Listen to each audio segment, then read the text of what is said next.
જય લક્ષ્મીનારાયણ. સોમવતી અમાસ. કોઈ પણ માસમાં જો સોમવારે અમાસ આવતી હોય તો તેને સોમવતી અમાસ કહેવામાં આવે છે. આ દિવસે આ સોમવતી અમાવસનું વ્રત કરવામાં આવે છે. તે દિવસે ઉપવાસ કરવો, મહાદેવજીના મંદિરમાં જઈ ભગવાન શંકરની પૂજા કરવી અને પીપળાની ફરતે પ્રદક્ષિણા કરતા કાચા સૂતરની દોરી પીપળાના ચારે બાજુ વીંટવી. આ દિવસે નદીએ જઈ જળમાં સ્નાન કરવું. સોમવતી અમાસના દિવસે જળમાં પિલધરી ગંગા અને પુષ્કળ તીર્થો વસે છે. સ્વર્ગમાં, આકાશમાં અને પૃથ્વીમાં જે તીર્થો છે તે સઘળા તીર્થો સોમવતી અમાસના દિવસે જળમાં વસે છે. તે દિવસે કરેલું સ્નાન, દાન અને શ્રાદ્ધ સઘળું અક્ષય થાય છે. દક્ષિણમાં આવેલ કાંચી નગરીમાં ચિત્રવર્મા નામનો એક બ્રાહ્મણ રહેતો હતો. તેની પત્નીનું નામ જયાવતી હતું. તેમને 7 પુત્રો અને 1 પુત્રી હતા. પુત્રીનું નામ મધુવતી હતું. મધુવતી ગુણોનો ભંડાર હતી. તેના મંગલાચરણથી ઘરના બધાય પ્રસન્ન રહેતા હતા. ચિત્રવર્માએ તેના 7 પુત્રોને પરણાવી દીધા, પણ પોતાની પુત્રી માટે યોગ્ય વર ન મળતા તે કુંવારી હતી. મધુવતી સ્વભાવે ખૂબ જ નમ્ર હતી. તેથી તેની 7 ભાભીઓ એના ઉપર ખૂબ જ ઘણું હેત રાખતી. એક દિવસ આ ચિત્રવર્માના ઘેર એક સાધુ મહાત્મા ભિક્ષા લેવા આવ્યા. 7 વહુ તેમને ભિક્ષા આપવા ગઈ એટલે બ્રાહ્મણે સૌને અખંડ સૌભાગ્યવતીના આશીર્વાદ આપ્યા. પછી ચિત્રવર્માની પુત્રી મધુવતી તે સાધુ મહાત્માને ભિક્ષા આપવા ગઈ એટલે મહાત્માએ તેને ધર્મવતી થા એવા આશીર્વાદ આપ્યા. મધુવતી પોતાની મા પાસે અંદર ગઈ અને બોલી, "મા, તે મહાત્માએ બધી ભાભીઓને અખંડ સૌભાગ્યવતીના આશીર્વાદ આપ્યા અને મને ધર્મવતી થા એમ કેમ કહ્યું?" પુત્રીની વાત સાંભળી જયાવતીને નવાઈ લાગી. તે તરત જ બહાર આવી અને મહાત્મા પાસે પૂછવા લાગી, "હે મહાત્મન, તમે મારી દીકરીને અખંડ સૌભાગ્યવતી થાના બદલે ધર્મવતી થા એવો આશીર્વાદ કેમ આપ્યો?" સાધુ મહાત્માએ કહ્યું, "હે બહેન, મેં જે કહ્યું તે ઠીક જ કહ્યું છે. જ્યારે તમારી આ પુત્રીના લગ્ન થશે અને સપ્તપદીનો વિધિ થતો હશે ત્યારે તમારો જમાઈ મૃત્યુ પામશે. આથી તેને ધર્મવતી થા એવો આશીર્વાદ આપ્યા." સાધુ મહાત્માની વાત સાંભળી જયાવતી તો હેતબાઈ ગઈ અને પોતાની દીકરી વિધવા થશે એના આંખમાંથી ડબડબ આંસુ નીકળવા લાગ્યા. મધુવતી પણ રડવા લાગી.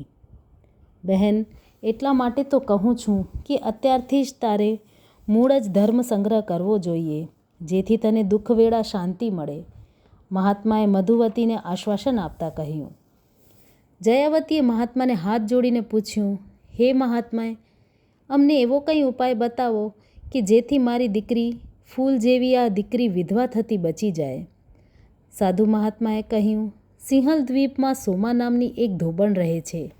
જો તમારી દીકરી તેની સેવા કરે અને સોમા તેના લગ્નમાં હાજર રહે તો તમારી દીકરી વિધવા થતી બચી જાય.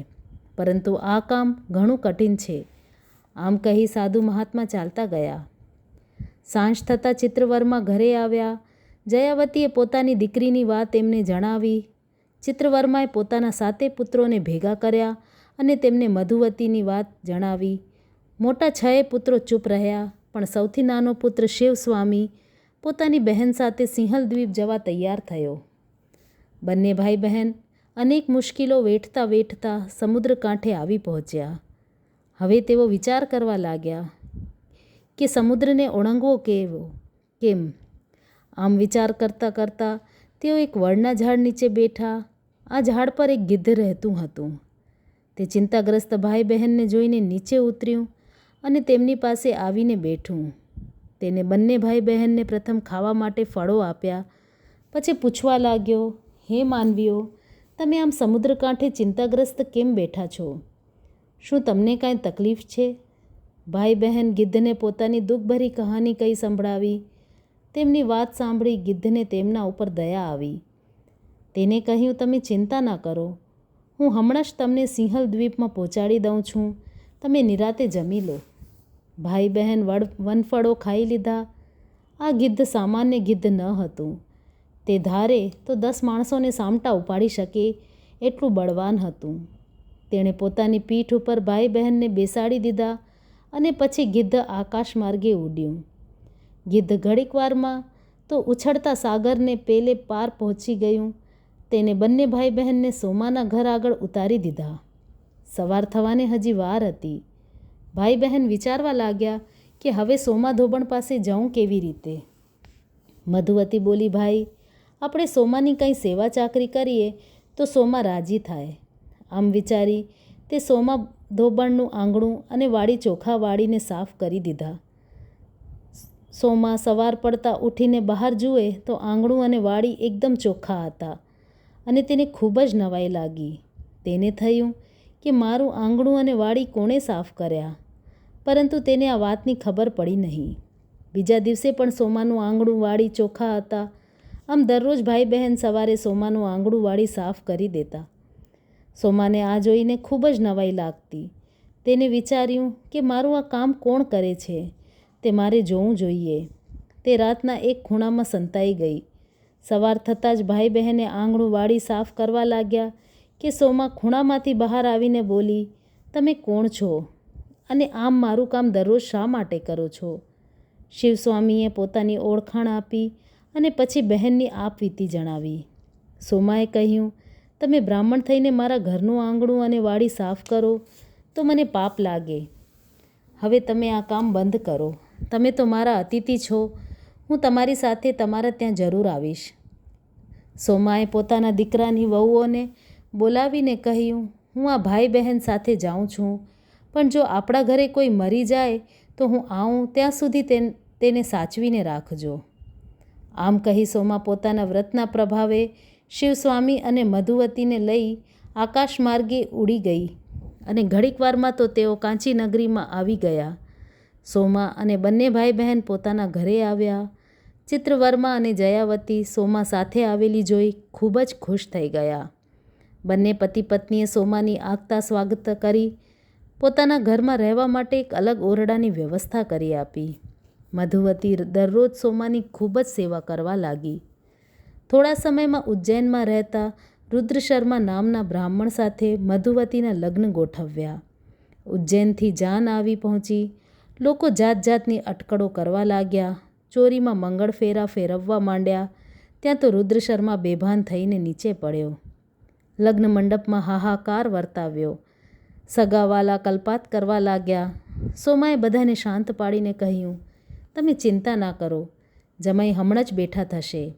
આમ કહી તેણે હાથમાં પાણીની અંજલિ લઈ રુદ્ર શર્માને સોમવતી અમાસનું પુણ્ય અર્પણ કરી તે પાણી તેના ઉપર છાંટ્યું કે તરત જ રુદ્ર શર્મા બેઠો થઈ ગયો. સૌના આનંદનો પાર ન રહ્યો. મધુવતી સોમાના પગે પડી આશીર્વાદ મેળવ્યા. સોમાએ બધાયની વિદાય લઈ પોતાના ત્યાં આવવા નીકળી. તે સિંહલ દ્વીપમાં આવી પહોંચી. રસ્તામાં તેને એક બહેન મળી. તે કપાસનો ભારો ઉતારી થાક ખાતી હતી. તેને સોમાને ભાર ચડાવવા કહ્યું. સોમાએ કહ્યું, બહેન, મારે સોમવતી અમાસનું વ્રત છે, આથી હું તમારો ભારો નહીં ચડાવું. આમ કહી તે આગળ ચાલવા લાગી. આગળ જતા રસ્તામાં તેને મૂળાનો ભારો લઈ જતી એક બહેન મળી. તેણે સોમાને માથે પરનો ભારો ઉતારવાનું કહ્યું.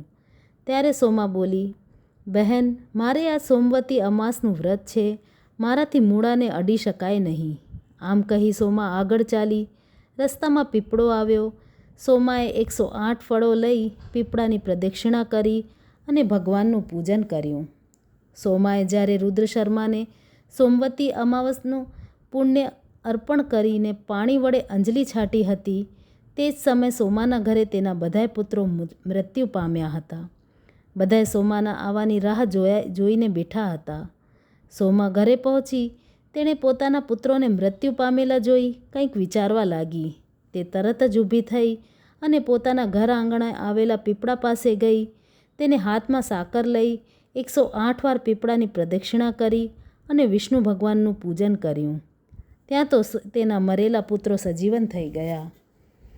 આમ સોમવતી અમાસનું વ્રત કરવાથી સ્ત્રીઓ અખંડ સૌભાગ્યવતી બને છે અને તેનું પુણ્ય બીજી સ્ત્રીઓને આપવાથી એ પણ અખંડ સૌભાગ્યવતી બને છે.